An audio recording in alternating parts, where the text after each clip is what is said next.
यह कहानी है आज से 4 साल पहले की, जब मेरी उम्र 24 साल थी।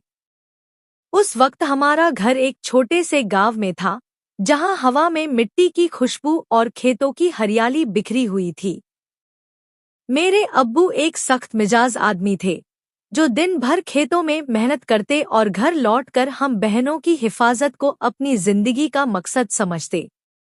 उन्होंने मेरी अम्मी को उनकी बुरी आदतों की वजह से तलाक दे दिया था। अम्मी शहर में एक किराए के मकान पर रहती थी, जो एक तंग गली में था, जहां रातों को सड़क की रोशनी खिड़कियों से झांकती और दूर से ट्रैफिक की आवाजें सुनाई देती। हम 4 बहनें थीं और हमारा कोई भाई नहीं था, इसलिए अब्बू हमें अपनी आंखों की तरह रखते थे। वह हमें अम्मी से फोन पर बात करने से मना नहीं करते थे। हम चारों बहनें अम्मी से हर रोज बात किया करती थी, और उनकी आवाज में एक तन्हाई का दर्द छिपा होता जो हमारे दिल को छू जाता। शहर में अम्मी अपनी मर्जी से जिंदगी गुजार रही थी, न कोई रोक टोक थी और न ही किसी का खौफ। वह आजाद थी, लेकिन यह आजादी एक खालीपन की तरह थी। जब मैं अम्मी से फोन पर बात करती तो अम्मी मुझे कहती कि तुम चारों बहनें मेरे घर आ जाओ, यहाँ मैं तुम लोगों के सहारे जिंदगी गुजार लूंगी। मैं यहाँ बहुत अकेली हूँ।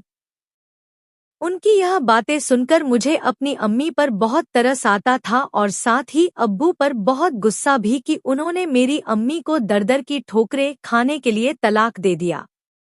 मैं सोचती कि शायद अब्बू की सख्ती ने अम्मी को इस राह पर डाला हो, लेकिन मैं नहीं जानती थी कि मेरी अम्मी कैसी औरत है। एक रात फोन पर अम्मी ने मुझे बताया कि शहर की रातों में वह कभी-कभी बाहर निकलती हैं और लोगों से मिलती हैं जो उन्हें सुकून देते हैं। मैंने सोचा कि शायद दोस्त होंगे, लेकिन उनकी आवाज में एक राज छिपा था जो मुझे तजस्सुस में डाल देता। एक दिन मैंने अब्बू से कहा कि हमें कुछ दिनों के लिए अम्मी के घर छोड़ आएं। अब्बू ने जैसे ही यह बात सुनी, उनका चेहरा गुस्से से लाल हो गया। वह हमें मारने पीटने लग गए और कहा कि तुम्हें पता नहीं वहाँ क्या होता है। उनकी आंखों में एक खौफ था जो मुझे समझ नहीं आया। इसके बाद अम्मी से फोन पर बात कराना भी बंद कर दिया गया और हमारा घर से बाहर निकलना तक खत्म हो गया। हम अब्बू की ऐसी पाबंदियों से तंग आ चुकी थी। घर की चारदीवारी में बंद होकर हम बहनें रातों को चुपके चुपके बात करती और अम्मी की याद में रोती। मैंने सोच लिया था कि जैसे ही मौका मिला, मैं अपनी बहनों को लेकर अम्मी के पास चली जाऊंगी। एक रात जब अब्बू सो रहे थे, मैंने अपनी बड़ी बहन को बताया कि कल सुबह हम भाग जाएंगे। वह डर गई, लेकिन मैंने कहा कि अम्मी हमारा इंतजार कर रही हैं। और एक दिन मौका मिलते ही मैं शहर में आ गई। शहर पहुंचकर मुझे लगा जैसे एक नई दुनिया में कदम रखा हो। सड़कें रोशन थी, लोग हर तरफ चलते फिरते, और अम्मी का छोटा सा मकान एक तंग गली में था। अम्मी ने मुझे देखते ही गले लगा लिया, उनकी आंखों में आंसू थे। बेटी, तुम आ गई, अब मैं अकेली नहीं हूँ, उन्होंने कहा। मैंने अपनी बहनों को भी जल्द बुलाने का सोचा, लेकिन पहले मैं यहाँ की जिंदगी देखना चाहती थी। अम्मी दिन भर घर में रहती और रात को कभी-कभी मेहमान आते। मैं सोचती कि शायद दोस्त होंगे। एक दिन अम्मी मुझे शहर घुमाने ले गई। हमने बाजार देखा, जहाँ रंग-बिरंगी दुकानें थी और लोग हंसते खिलखिलाते खरीदारी कर रहे थे। अम्मी ने मुझे एक खूबसूरत जोड़ा खरीद कर दिया और कहा, बेटी, शहर में रहना है तो खूबसूरत बनो। हमने एक रेस्तरां में बैठकर चाय पी और अम्मी ने पुरानी यादें शेयर की कि कैसे अब्बू से शादी हुई थी और शुरू में सब कितना खूबसूरत था। लेकिन उनकी बातों में एक उदासी थी जो मुझे सोचने पर मजबूर करती कि आखिर क्या गलत हुआ। यह नजारा खूबसूरत था, लेकिन दिल में एक करप था जो बढ़ता जा रहा था। एक रात करीबन 2 बजे के आसपास मेरी आंख खुली। दूसरे कमरे से मुझे कुछ आवाजें सुनाई दी, हंसी की आवाजें, सरगोशियां और कुछ जो मुझे समझ नहीं आया। मैंने चुपके से उठकर उस कमरे की खिड़की से अंदर की तरफ झांका तो मेरे पैरों तले से जमीन निकल गई। कमरे में मेरी अम्मी के साथ 2 आदमी थे। कमरे की हल्की रोशनी में अम्मी कभी एक आदमी के पास चली जाती तो कभी दूसरे के पास। उनके जिस्म एक दूसरे से लिपटे हुए थे।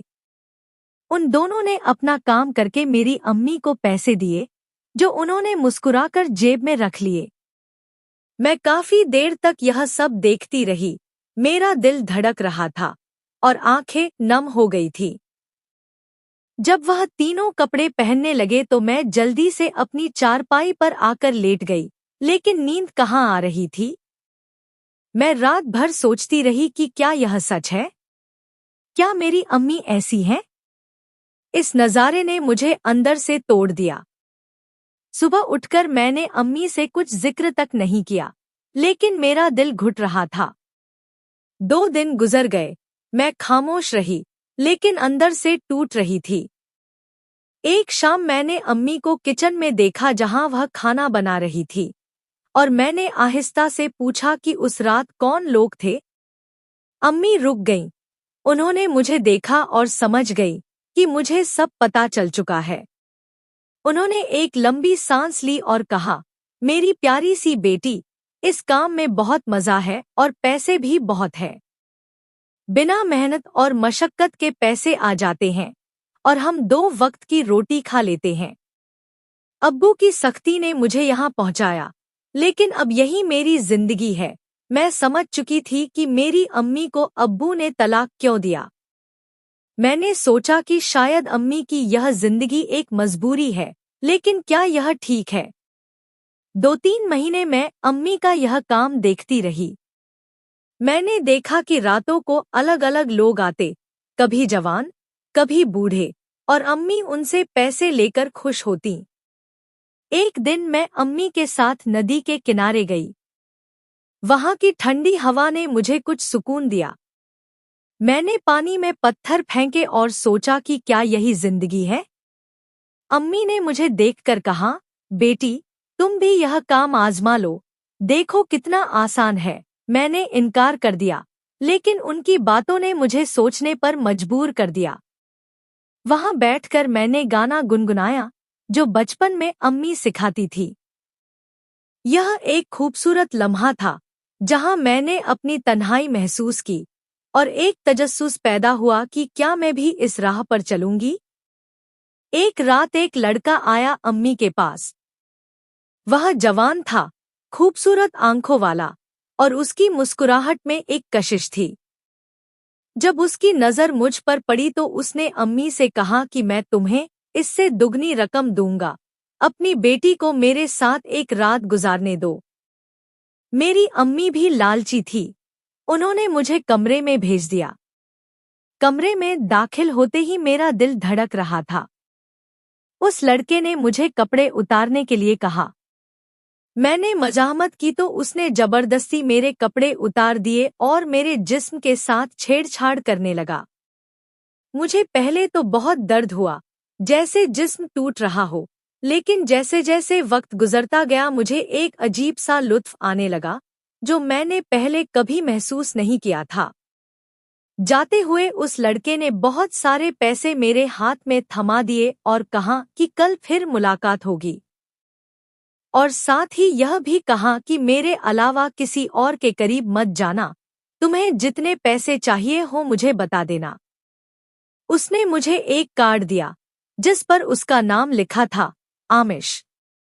उस रात के बाद मुझे लगा जैसे मेरा जिस्म बदल गया हो। सुबह उठकर मैंने आईने में खुद को देखा। आंखों में एक नई चमक थी, लेकिन दिल में शर्मिंदगी भी। अगले दिन वह फिर आ गया। अब मैंने अपना कंवारापन खो चुका था। मैंने कोई मजामत नहीं की और उसके साथ कमरे में चली गई। इस बार हमने बातचीत भी की। उसने मुझे अपनी जिंदगी की कहानी सुनाई कि कैसे वह तन्हा है और मुझे पसंद करता है। कमरे में हल्की रोशनी थी। बाहर से बारिश की आवाज आ रही थी, जो उस लम्हे को और रोमानी बना रही थी। हमने घंटों बात की और उसने मुझे वादा किया कि वह मुझे इस जिंदगी से निकालेगा। यह अल्फाज सुनकर मुझे एक उम्मीद की किरण नजर आई, लेकिन क्या यह सच था?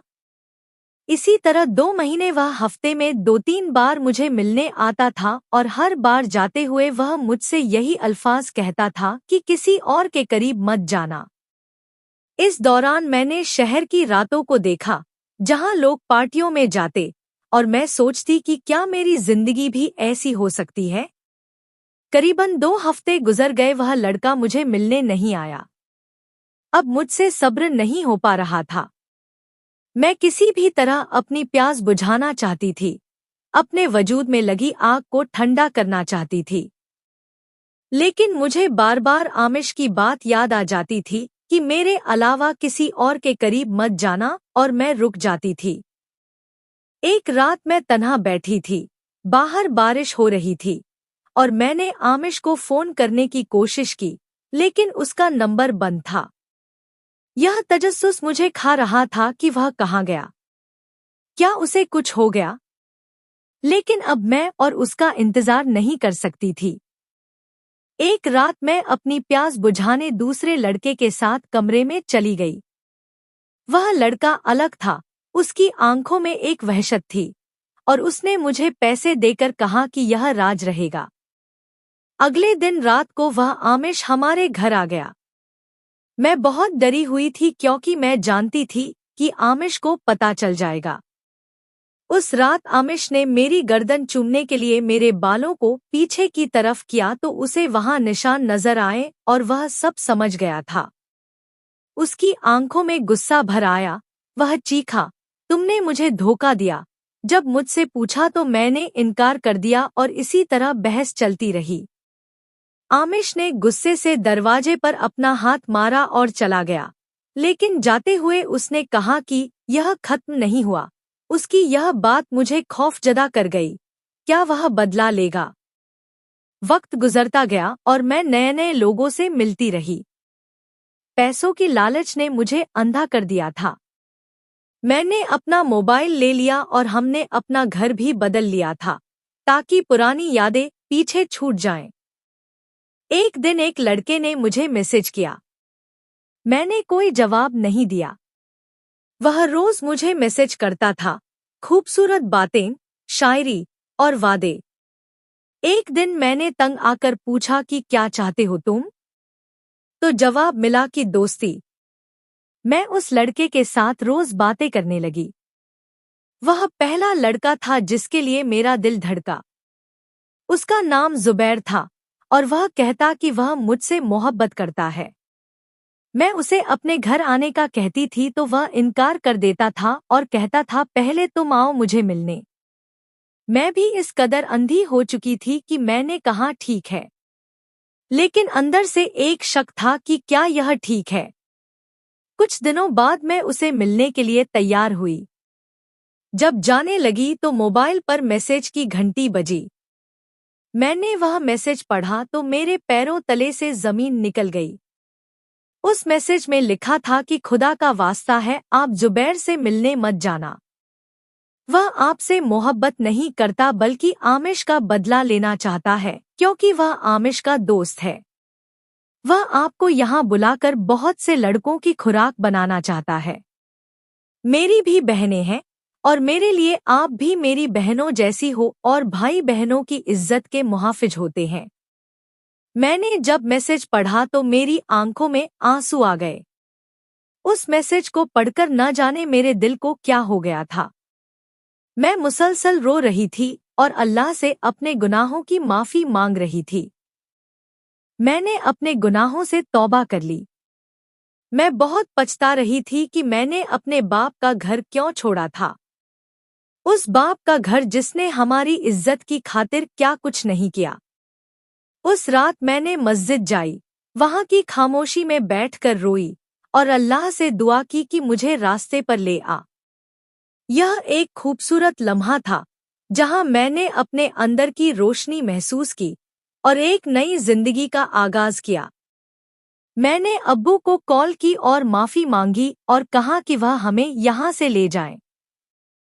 मैंने अपनी अम्मी को कुछ नहीं बताया वरना वह हमें कभी गाँव वापस न आने देती।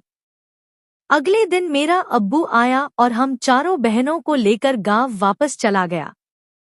गाँव पहुंचकर मैंने ताज़ी हवा में सांस ली, खेतों में घूमी और बचपन की यादें ताजा की। अब्बू ने मुझे माफ कर दिया और कहा कि अल्लाह सब कुछ देखता है। कुछ महीनों बाद मेरी शादी हो गई, एक अच्छे आदमी से जो मुझे समझता है।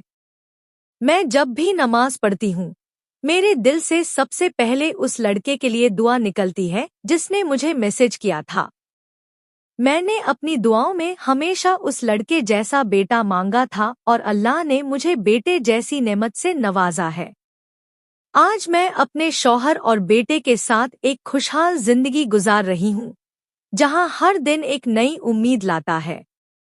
अगर आपको हमारी यह वीडियो पसंद आई हो तो हमारी वीडियो को लाइक करें और चैनल को सब्सक्राइब करें।